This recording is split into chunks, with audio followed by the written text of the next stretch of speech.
Bismillahirrahmanirrahim. Alhamdulillahirrahmanirrahim.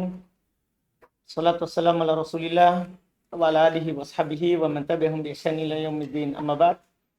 Kita lanjut lagi alhamdulillah pelajaran kitab Dawabit Al-Jarh wa Ta'dil karya Syekh Abdul Aziz Al-Abdul Latif rahimahullahu taala. Kita masih lanjut di pembahasan jawaban terhadap pendapat selain jumhur dalam masalah iktibar dalalah rawi. Fadhal. Alhamdulillahirabbil alamin wassalatu wassalamu ala mabu'uthi rahmatan lil alamin nabiyina Muhammadin sallallahu alaihi wa ala alihi wa sahbihi wa man tabi'ahum bi ihsan ila yaumiddin. Amma ba'd. Qala al-musannif rahimahullahu ta'ala thaniyan al-ajwibatu an dalilil qawli tsalis. Yang kedua, jawaban-jawaban dari dalil pendapat yang ketiga.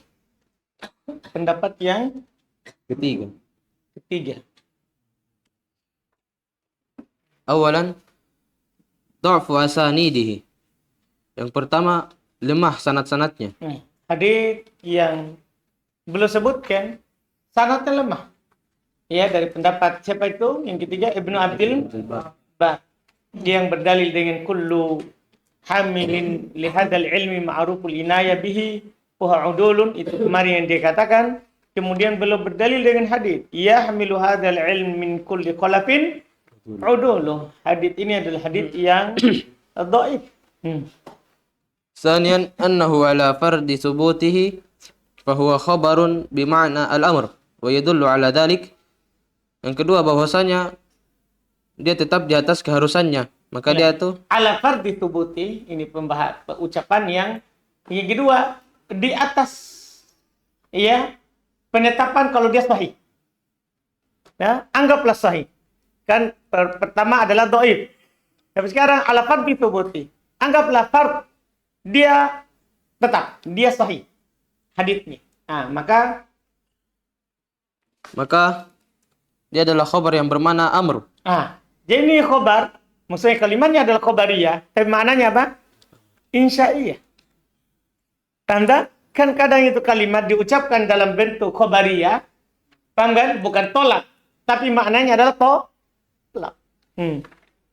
Yaitu yahmilu hadzal ilm min kulli khalafin uduluh. Ini memang yahmilu, lafaznya khobar, ya kan, pengabaran, tapi maknanya apa? Tolak. Yaitu ihmil hadzal ilmi, bawalah ilmu ini dari setiap generasi yang adilnya, paham kan? Iya. Terus Dan menunjukkan atas hal tersebut hamzah wurudu dari riwayat ini bilafdi liyahmil hadal ilma. Ay ayyuhal udulu ihmilu hadal ilma. Yang pertama, salah satu yang menunjukkan hal ini, maksudnya di sini khabar bermakna apa? Amr, ya. Di antara menunjukkan adalah salah satu riwayatnya itu datang dengan lafaz liyahmil hadal ilma. Nah, lafaz amr. Liyahmil, ya kan? Lafaz amr berarti memang perintah, bukan pengabaran. Yaitu, wahai orang-orang yang adil, bawalah ilmu ini. Annahu la yasihu ay yakuna khabaran ala haqiqatihi liwujudi may yahmilu hadal ilma wa huwa ghairun adilin. Wa huwa ghairu adilin. Bahwasanya tidak sah menjadi sebuah khabar di atas hakikatnya karena terdapat orang yang membawa ilmu ini dan dia itu bukan orang yang adil. Kan begitu kan? Enggak, masa pokoknya kalau dia pembawa ilmu langsung adil. Kan belum tentu. Karena ada juga pembawa ilmu ini dia ahli bidah. Dia ahli bidah, tapi dia membawa apa? Ilmu. Walihada qala Ibnu Abdul Bar hatta yatabayyana jarhuhu. Dan oleh karena ini berkata Ibnu Abdul Bar sampai jelas jarahnya. Salisan, idza tubira al-haditsu khabaran ala dhahirihi fayumkinu hamluhu ala al-ghalibi fi man yahmilu hadzal ilma likaunihim madhannatan lil adalati. Apabila hadis ini dianggap menjadi sebuah khabar di atas zahirnya, itu bukan amr, tapi maknanya apa kok? Khabar. Maka memungkinkan membawanya di atas kebanyakan pada siapa yang membawa ilmu ini. Nah, Jadi fayumkin hamluhu, mungkin kita arahkan hadis ini kepada al-ghalib, kebanyakannya. Kebanyakannya orang yang membawa ilmu ini biasanya orang adil. Paham kan? Walaupun di sana ada juga orang yang tidak adil. Karena keberadaan mereka itu disangka adalah udul. Madonnatul nil adalah. Keberadaan mereka itu memang sangkaan besarnya adalah adalah. Salisan al-ajwibatu an adillatil qawli rabi'. Yang ketiga, jawaban-jawaban dari dalil pendapat yang keempat. Awalan yujabu an hadis Ibn Abbas. Pendapatnya siapa yang keempat? Ibn Hibban. Iya. Yang dia katakan apa? Innal adalah man lam yu'raf fihi al-jarh. Iya, dia berkata kalau dia tidak ada jarh berarti apa? Ada. Awalan yujabu an hadis Ibn Abbas bima yali. Kan dia berdalil dengan hadis Ibn Abbas. Jawabannya apa? Hamzah min jihati isnadihi bi anna al-a'immata qad rajjahu irsalahu. Yang pertama bahwasanya dari sisi penyandarannya, sanadnya, bahwasanya para a'immah mereka telah merajihkan kemursalannya. Nah, dia bukan hadis marfu, dia adalah mursal, dan tahu kan hadis mursal min qismi dhaif. Nih, karena inqita' sanadnya. Wa min jihatil istidlal bih ala fardi thubutihi bihtimali an yakuna khabaru dhalikal a'rabi qad waqa'a qurbu islamihi wa huwa fi dhalikal waqti tahirun min kulli dhanbin li'anna al-islama yajubbu ma qablah. Dan dari sisi berdalil dengannya di atas keharusannya Ala fardi thubuti, atas dasar kalau dia dianggap dengan kemungkinan khobar orang Arab itu telah terjadi menjelang keislamannya. Dekat dari keislamannya. Bukan menjelang. Dekat dari keislamannya. Maksudnya baru saja dia masuk Islam. Kemudian dia beritakan bahwa telah melihat hilal. Dan dia pada waktu itu telah suci dari segala dosa. Karena bahwasanya Islam menghapus apa yang sebelumnya. Iya. Berarti tidak apa-apa diterima. Karena dia adalah orang yang suci dari dosa. Karena baru saja masuk Islam. Iya. Terus itu kalau dianggap sahih. Sanian, ajab al-khatib anil qawli bi'timadi sahabati fil amali bil akhbari ala zahiril Islam. Al-Khatib menjawab dari pendapat yang bersandar kepada sahabat di dalam beramal dengan khabar di atas zahir keislaman. Faqala, maka Al-Khatib berkata, hadza ghairu sahih wala na'lamu sahabata qabilu khabar ahadin illa ba'da ikhtibari halihi wal ilmi bisadadihi. Masya Allah. Wa istiqamati madhahibihi wa salahi taraikihi wa hadhihi sifatu jami'i azwajin nabi sallallahu alaihi wasallam wa ghairihinna minan niswati allati rawaina anhu. Maka Al-Khatib berkata, ini tidak benar dan kami tidak mengetahui sahabat mereka menerima khabar ahad kecuali setelah khabarnya seorang kecuali setelah menguji keadaannya. Ya, tidak semua sahabat langsung dia terima, kan begitu. Dia uji dulu, lihat dulu keadaannya. Iya, terus dan kebenaran ilmunya, dan lurus jalannya, dan terperbaiki kelakuannya. Dan seluruh istri Nabi Shallallahu Alaihi Wasallam itu bersifat dengan sifat ini. Dan selain dari mereka, dari perempuan yang meriwayatkan dari Nabi Shallallahu Alaihi Wasallam. Paham, kan mereka bilang kalian terima riwayatnya perempuan. Paham tak? Kan itu diantara apa? Pendalilannya. Kalian terima riwayat dari perempuan. Ini menunjukkan bahwa ya namanya perawi hadits berarti asalnya apa? Ada. Ya asalnya ada. Yang benarnya adalah istri Nabi Sallallahu Alaihi Wasallam. Memang mereka adalah orang yang ada. Tidak bisa kita samakan dengan yang lain. Langsung kalau selain itu, oh sebagaimana istri Nabi meriwayatkan hadis kita terima, demikian pula kalau ada yang lain. Berarti itu asalnya apa? Ada. Wa kulli mutahammilin lil hadits anhu sibyan thumma rawahu kabira. wa kulli 'abdin qubila khabaruhu fi ahkamiddin. Dan setiap yang menerima hadis dari Nabi Shallallahu Alaihi Wasallam sejak mereka masih kecil, kemudian dia meriwayatkannya ketika dewasa, dan setiap budak itu diterima khabarnya di dalam hukum-hukum agama. Iya kan? Semua itu setelah mereka tahu bahwa ini memang orang ahli, bukan langsung diriwayatkan tanpa ditahu keahliannya. Iya, terus. ثم قال يدل على صحة ما ذكرناه أن عمر بن الخطاب رد خبر فاطمة بنت قيس في إسقاط نفقتها وسكناها لما طلق وسكناها لما طلقها زوجها ثلاثا مع ظهور إسلامها واستقامة أمرها. Nah, lihat ini. Jadi tidak selamanya bilang sahabat menerima riwayatnya karena itu langsung adil. Tidak semua mereka terima, ada juga yang mereka tolak. Lihat contohnya. Kemudian Al-Khatib Al-Baghdadi rahimahullah berkata, yang menunjukkan di atas benarnya apa yang kami sebutkan, bahwasanya Umar bin Al-Khattab itu menolak khabarnya Fatimah bintu Qais. Kan begitu. Kan tadi kan katanya, kalau langsung diterima saja. Ada kejadian bahwa Umar bin Al-Khattab menolak beritanya siapa? Fatimah bintu Qais. Di dalam menjatuhkan nafkahnya dan tempat tinggalnya. Tatkala suaminya mentalak tiganya. Bersamaan itu nampak keislamannya dan lurus perkaranya. Kan begitu. Bersamaan dengan tidak diragukan Fatimah bintu Qais istiqomah keadaannya kan. Lurus. Ya tapi Umar tolak. Itu menunjukkan tidak dilihat dohir langsung diterima. Iya.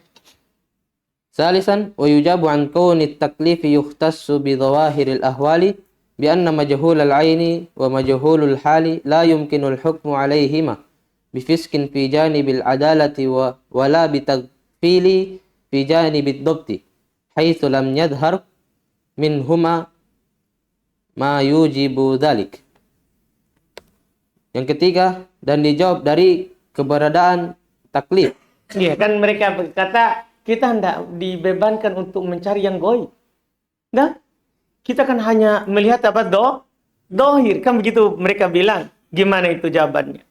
Yang dikhususkan dengan zahir keadaan bahwasanya yang majhul ain dan majhul hal itu tidak memungkinkan hukum atas keduanya. Dengan kefasikan pada sisi adalahnya. Nah, jadi kan begini, mengharuskan dari pendapat mereka adalah berarti majhul hal, majhul ain diterima. Gimana antum lihat dohirnya? Orang majhul ain tidak ditahu kan? Orang majhul hal kan tidak ditahu. Masa kita langsung terima pada kita tidak lihat dohirnya? Bertentangan nanti. Dan tidak dengan kelalaian pada sisi dobetnya. Dan ketika tidak nampak dari keduanya apa yang diharuskan dari hal tersebut. Lakinna kullan min hadainil amrayni muhtamilun fihi ma fala yadfa'u hadzal ihtimala anhuma siwa tawthiqi as-sarih. Akan tetapi setiap dari dua perkara ini mengandung ihtimal pada keduanya. Maka tidak ditolak ihtimal ini dari keduanya selain tausik yang jelas. Kan begitu. Artinya gini, orang majhul ain, majhul hal, tidak bisa kita langsung katakan apa? Ini asalnya apa? Adil, tidak jar. Iya kan? Sementara kita tidak lihat orangnya. Kan kamu berpendapat kalau dohirnya. Kan begitu. Dia bilang yang penting lihat dohir. Nah ini dua orang ini tidak dilihat dohirnya. Maka tidak bisa kita terima khobarnya kecuali dengan apa? Tausik yang jelas. Wa ammal ikhraju lirawi fi sahihaini fa innahu yuksibuhu tawthiqan dimniyan fil adalati mutlaqan. Dan adapun pengriwayatan kepada seorang perawi di dalam sahihain, maka sesungguhnya dia itu menghasilkan tawthiq yang terjamin. Secara dimnan. Terkandung di dalamnya. Kalau ini hadits rawi ini dikeluarkan oleh Bukhari Muslim. Paham kan haditsnya? Berarti ada tautsik secara apa? Dimnan. Nggak jelas, tapi terkandung di dalam perbuatan Bukhari Muslim, berarti dia kuatkan. Pada adalah secara mutlak. Wa amma fit dhabti terkait dengan adalahnya. Ketika Bukhari Muslim meriwayatkan itu rawi, berarti rawi itu adalah apa? Adil. Tapi apakah dobat? Lain lagi itu. Masalah dobat, masalah adalah beda. Wa amma fi ad-dabti fa innahu yaktasibuhu aidan in kana al-ikhraju lahu fil usuli ma'a mura'ati wajhi al-ikhraji lah. Dan adapun pada dobat, maka sungguh dia memperolehnya juga apabila pengriwayatan kepadanya itu pada usul. Pada usul. Jadi gini, Bukhari Muslim meriwayatkan hadis itu. Dalam setiap bab ada usul istidlal. Seperti riwayat-riwayat awal yang disebutkan setelah bab. Itu namanya asal dalam pendalilan. Ada juga dalam Bukhari Muslim, dia disebutkan sebagai apa? Pendukung. Tanda, jadi Muslim meriwayatkan hadis. Ada usul istidlal namanya. Diriwayatkan hadis, dia judul bab, ya, atau ada dalam pembahasan langsung dia sebutkan hadisnya. Itu usul istidlal. Setelahnya dia riwayatkan hadis sebagai pendukung. Makanya dibedakan. Imam Bukhari juga begitu. Riwayatkan ada sebagai usul istidlal, ada sebagai pendukung. Kalau keduanya mengeluarkan hadis itu sebagai usul, bahkan ya bisa. Berarti itu dobat. Tapi kalau pendukung kan tidak perlu. Pendukung itu kan boleh keadaannya di bawah, lebih rendah. Jadi kalau dikeluarkan dalam usul bersama perhatikan sisi mengeluarkannya, ya, maka bisa dianggap. Terus Wa in kana al-ikhraju lahu fil mutaba'at wasyawahid wa nahwiha fa bihasbi halihi. Dan apabila pengriwayatan terhadapnya itu dalam mutaba'ah dan pendukung-pendukung, syawahid dan yang semisal darinya, maka tergantung keadaannya. dan kalau dia keluarkan sebagai pendukung, syawahidnya, maka dilihat dari keadaan rawi itu. Belum tentu itu adalah tauqif. Wa thammatu mas'alatani ikhtalafa fi husuli tawsiq bihima. Dan di sana ada dua masalah yang berselisih pada terjadinya tausik dengan keduanya. Wahuma, dan keduanya itu al-ula idza rawal adlu an rajulin wa sammahu fa hal tu'tabaru riwayatuhu anhu ta'dilan minhu lah. Yang pertama, apabila seorang yang adil itu meriwayatkan dari seseorang yang menamakannya. Seorang dan dia sebutkan namanya. Disebutkan namanya. Maka apakah riwayatnya itu dianggap sebagai ta'dil darinya untuknya? Ikhtalaf al-ulama'u fi dzalika ala aqwali ashhuriha. Ashhur bulan. Iya. Ala aqwalin ashharuha, yang paling masyhurnya. Kalau ashhur jamak taksir dari syahr. Dan para ulama berselisih dalam hal itu di atas pendapat yang paling masyhurnya. Beberapa pendapat yang paling masyhurnya. Enggak begitu. Para ulama berselisih pendapat dalam hal tersebut. Al-aqwal di atas beberapa pendapat. Asyharuha, yang paling masyhurnya, enggak sambung. Awalan, qaulu aksaril ulama'i min ahli hadits wa ghairihim. Yang pertama, pendapat kebanyakan para ulama dari ahli hadis dan selain dari mereka.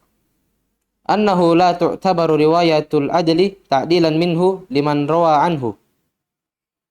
Bahwasanya tidak dianggap riwayat seorang yang adil sebagai ta'dil darinya terhadap siapa yang dia meriwayatkan darinya. Tidak dianggap. Kalau dia riwayatkan karena memang sahih hadisnya, bukan berarti itu rawi adalah adil. Wa ta'lilu dzalik annahu yajuzu ay yarwi al-adlu an ghairi adlin fala tatadammanu riwayatuhu anhu ta'diluhu. Dan alasan dari hal itu bahwasanya boleh seorang yang adil itu meriwayatkan dari selain yang adil. Maka riwayatnya itu tidak mengandung ta'dil darinya. Kan begitu tuh. Bisa saja si adil meriwayatkan dari yang tidak adil. Kan begitu. Kadang ada ahli sunnah meriwayatkan dari ahli bid'ah. Dengan syarat mungkin yang sudah lewat bersama kita di Nuzha, ya itu dia tidak mengajak kepada bid'ahnya, atau dia itu yang dia riwayatkan malah menyalahkan bid'ahnya. Itu menunjukkan dia penukilannya jujur. Padahal itu tidak ada. Tidak ada kan dia ahli bid'ah. Iya kan? Kan bisa saja kan? ثانيا قول بعض أهل الحديث وبعض أصحاب الشافعي أنه تعتبر رواية العدل تعديلا منه لمن روى عنه. Yang kedua, pendapat sebagian ahli hadis dan sebagian pengikut Syafi'i bahwasanya riwayat seorang adil itu dianggap ta'dil darinya terhadap siapa yang dia meriwayatkan darinya. Nah, ini pendapat kedua. Jadi kalau dia meriwayatkan dari orang yang tidak adalah, berarti itu apa? Ta'dil darinya. وتعليل ذلك أن الرواية تتضمن التعديل من جهة أن العدل لو علم في من روى عنه جرحا لذكره لئلا يكون غاشا في الدين. Dan alasan dari hal itu bahwasanya riwayat yang mengandung ta'dil, Riwayat adalah yang bukan naat itu, sehingga antum artikan yang. Sungguh riwayat adalah mengandung ta'dil. Bukan naat man'ut. Bahwasanya riwayat adalah mengandung ta'dil dari sisi bahwasanya seorang yang adil seandainya dia mengetahui jarah terhadap siapa yang meriwayatkan darinya, maka dia akan menyebutkannya agar supaya tidak ada yang tertipu di dalam agama. Nah, agar supaya dia tidak masuk dalam menipu dalam agama. Iya kan? Biasanya begitu. Biasanya kalau itu dia tahu itu rawi adalah tidak adil, maka dia akan sebutkan apa? Ini rawi tidak adil. Iya. Ketika dia riwayatkan berarti tanpa dia sebutkan, berarti dia menunjukkan itu adalah dia tak adil. Salisan al-qaulu salis. In kana dzalika al-adalu qad ulima annahu la yarwi illa an thiqatin. Nah, ini dia rinci kalau ini pendapat ketiga. Terus fariwayatuhu tawsiqun liman rawa anhu wa illa fala tu'tabaru riwayatuhu tawsiqan. Masya Allah. Yang ketiga, pendapat yang ketiga, apabila orang yang adil itu diketahui bahwasanya dia tidak meriwayatkan kecuali dari seorang yang thiqah, maka riwayatnya itu merupakan bentuk tausik terhadap siapa yang dia meriwayatkan darinya. Paham tak? Jadi ketika kita tahu bahwa ini rawi tidaklah meriwayatkan kecuali dari yang thiqah. Kalau dia yang dhaif tidak pernah riwayatkan. Berarti ketika dia riwayatkan dari orang itu berarti itu tausik. Dah, berarti tausik. Terus. Dan jika tidak, maka tidak dianggap riwayatnya tausik. Paham tak? Kalau ada orang hanya meriwayatkan hadis tanpa disaring dari yang thiqah ataupun dari yang tidak thiqah, maka periwayatan dia dari orang itu tidak mengharuskan dia tahu tausik. Karena orang lain saja yang dhaif, bahkan yang hadisnya palsu diriwayatkan. Paham tak? Karena dia tidak mempersyaratkan. Ya, dia tidak bilang bahwa semua yang saya riwayatkan darinya adalah thiqah. Paham kan? Enggak. Nah, ini juga perlu dilihat. Nah, ini yang banyak pilih. Seperti Al-Khatib Al-Baghdadi pilih ini. Ya, Syekh Albani juga pilih itu. Dia pilih yang merinci. Pilih yang merinci. Kan pendapat pertama adalah dari pendapat jumhur tidak dianggap secara mutlak. Dah? Pendapat kedua dianggap secara mutlak. Yang ketiga dilihat, dirinci. Kalau orang itu tidak meriwayatkan kecuali dari yang adil, tausik. Kalau dia meriwayatkannya sembarang, maka itu bukan tausik. Ini banyak memilih pendapat ini. Qala as-Sakhawi, hadha kenapa jadi so? qala as-Sakhawi, hadha huwa as-sahihu inda al-usuliyyin kasayf al-Amidi wa Amudi. كالسيف الآمدي وابن الحاجب وغيرهما بل وذهب إليه جميع من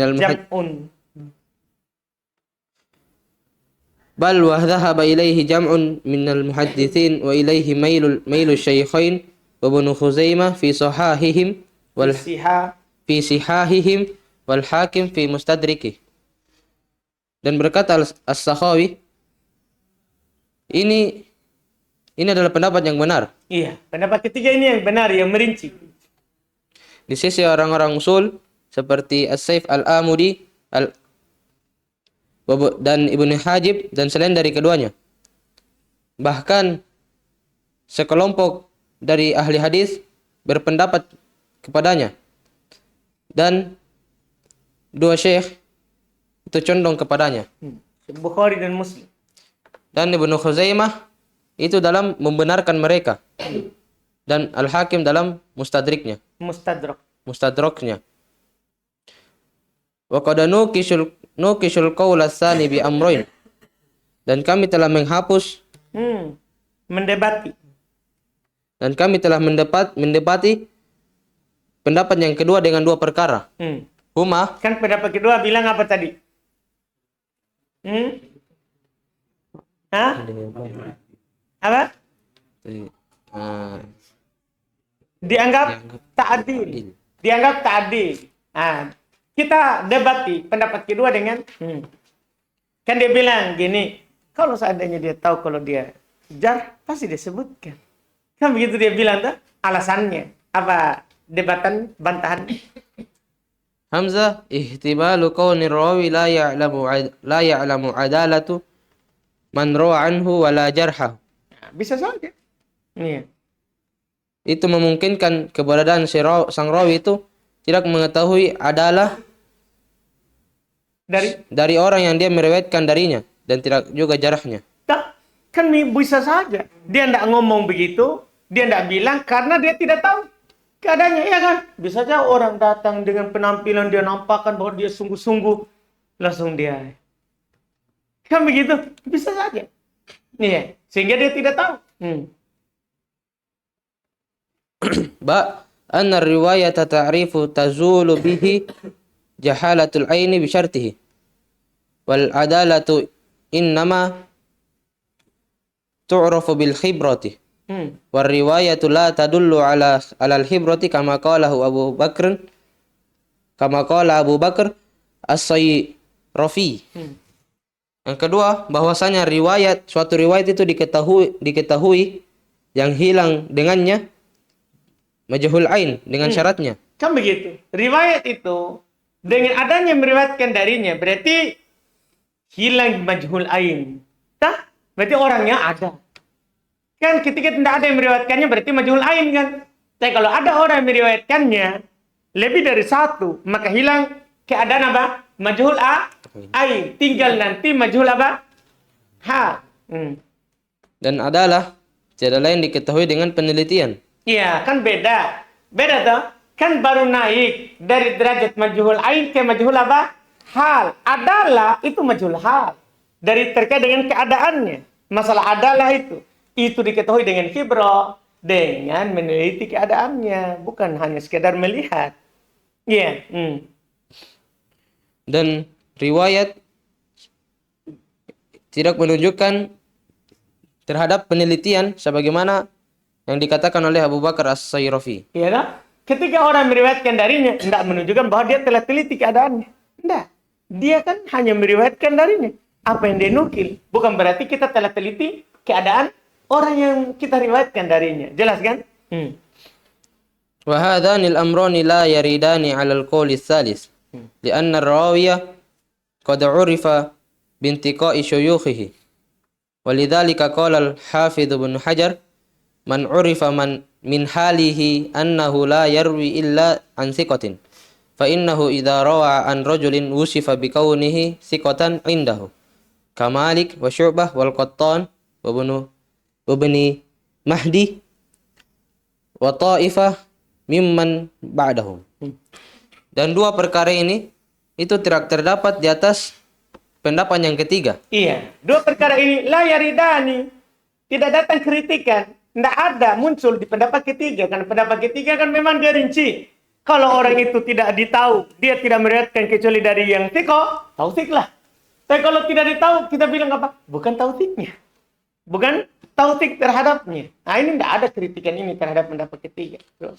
Karena bahwasanya seorang perawi itu telah diketahui dengan pengamatan guru-gurunya.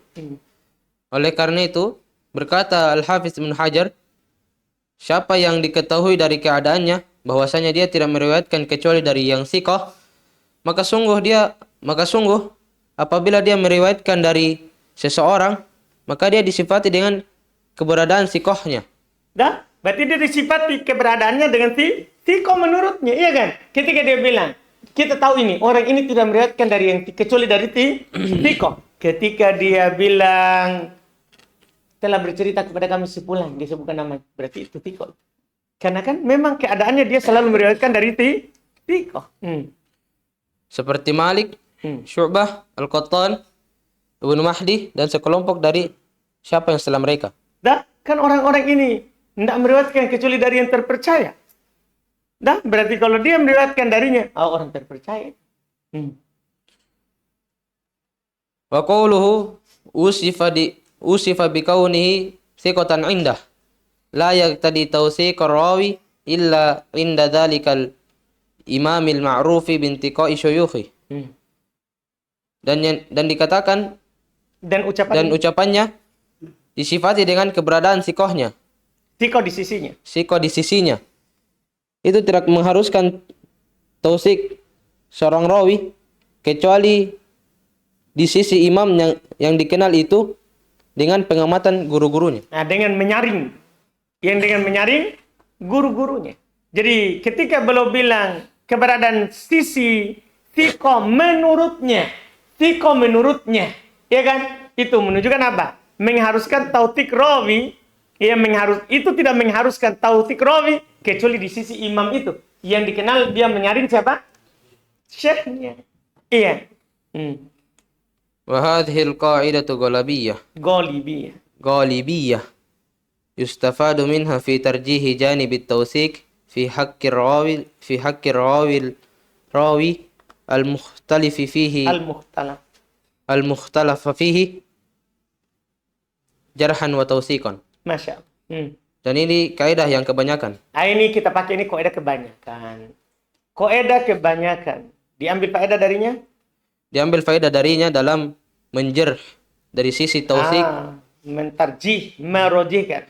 Dalam merojihkan dari sisi tausik pada kebenaran seorang rawi yang diperselisihkan padanya secara jarh dan tausik. Gini, ada rawi diperselisihkan. Ada menjarh, ada yang mentikokannya. Kita pilih yang mana? Paham tak? Kita pilih kaidah kebanyakan. Dah, kita lihat. Kalau misalnya Bukhari Muslim atau yang disebutkan namanya tadi Malik, kan tidak pernah meriwayatkan kecuali dari yang thiqah. Syu'bah orang keras ini. Iya, dia tidak meriwayatkan kecuali dari yang thiqah. Bahkan dia teliti orangnya. Iya. Kalau dia lewat dari ada suara gendang, rebana di rumahnya, Aisyah akan riwayatkan darinya. Padahal bisa saja perempuan yang main di dalam. Nah, tapi dia begitu, tidak mau meriwayatkan kecuali dari yang thiqah. Ini kan orang-orang terkenal dalam itu. Maka kita katakan apa? Saya lebih pilih pilihan Imam Malik daripada yang menjarhnya. Jelas pembahasan ini. Jadi ketika ada pertentangan jar dan ta'dil, kita pilih ketika ada rawi thiqah atau ada orang yang tidak meriwayatkan kecuali dari yang thiqah menyebutkannya, kita lebih pilih dia. Ini ketika bertentangan. Ya, antara ta'dil dan jar. Jadi tidak selamanya dia kan telah dijar juga oleh si fulan. Dipahamkan? Sementara si fulan menta'dilnya bertentangan. Nah, kita lihat. Di samping juga nanti ada namanya kita lihat sebab jarhnya. Kadang jarh itu ada sebabnya. Membuat nanti kita amalkan jarhnya atau kita tidak amalkan. Dipahamkan? Ini kalau bertentangan. As-saniyah. Nah, cukup itu dulu. Itu masalah lain. Ini masalah yang telah lewat. Si rawi meriwayatkan dari rawi. Apakah itu taufik? Berikutnya lagi. Amalannya si alim. Apakah itu menunjukkan hadis sahih? Atau fatwanya si alim sesuai dengan hadis dhaif? Apakah menurut kita dia sahihkan itu hadis? Ini lagi masalah lain. Masalah lain. Kan sebagian orang begitu. Dia lihat seorang syekh melakukan sesuatu. Padahal hadisnya itu dhaif. Apakah langsung kita simpulkan? Dia sahihkan. Sebagian orang begitu. Ada hadis misalnya di Muslim. Ada seorang syekh mengamalkan berselisih dengannya. Langsung kita bilang apa? Dhaif berarti itu hadis. Ada orang begitu. Ada orang begitu. Ustadznya, dia tidak amalkan itu. Langsung dia bilang apa? Berarti menurut Ustadz, doib itu hadis. Apakah memang begitu keharusannya? Ini harus Anda pahami. Supaya kita tidak sembarang hukum dengan melihat amalannya alim atau fatwanya si alim. Nah, ini masalah yang berikutnya. Kalau si alim beramal atau berfatwa sesuai dengan hadis, apakah dianggap itu adalah dia mensohikan? Sekaligus dia mentadil. Kan kalau dia sohikan berarti dia ta'dil rawinya. Kan begitu. Ketika dia bilang hadis sahih, berarti dia ta'dil rawinya. Begitu jadinya. Apakah memang seperti itu? Ini akan dibicarakan ya di pembahasan berikutnya. Kita cukup dulu. Subhanallah. Jika ada orang yang mengejar dan ada orang yang mentadil, maka dipilih yang kebanyakan yang mengejar atau yang dipilih kebanyakan yang salah kisahnya. Enggak? Pilih ketika ada pertentangan begitu, pilih siapa yang meriwayatkan darinya. Bukan pilih kebanyakan. Ini kok ada kebanyakan. Maksudnya yang gini, kan tadi dah kalau rawi itu salah paham Ahmad ini jadi. Dah kan gini kita bicarakan, apakah kalau seorang rawi diriwayatkan oleh si fulan, masuk takdir? Kan begitu? Mayoritas bilang tidak. Sebagian ulama bilang takdir. Nah, pendapat ketiga rinci. Kalau orang itu tidak meriwayatkan kecuali dari tikoh, tautik. Walaupun dia tidak bilang ini rawi tikoh. Nah, kalau rawi itu adalah tidak mempersyaratkan yang diriwayatkan adalah dari yang tikoh, jangan tautik. Ini kok ada kebanyakan. Itu yang kebanyakan. Kok ada kebanyakan begitu. Nah, kemudian kalau terjadi pertentangan, itu yang kita lihat.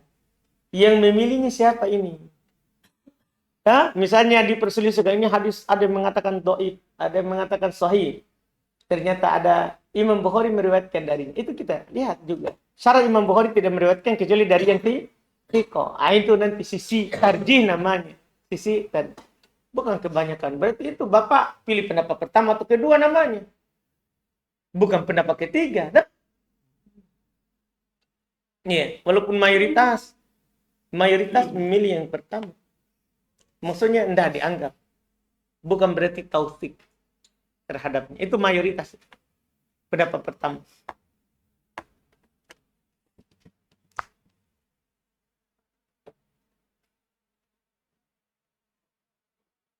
Kita cukup. Alhamdulillah.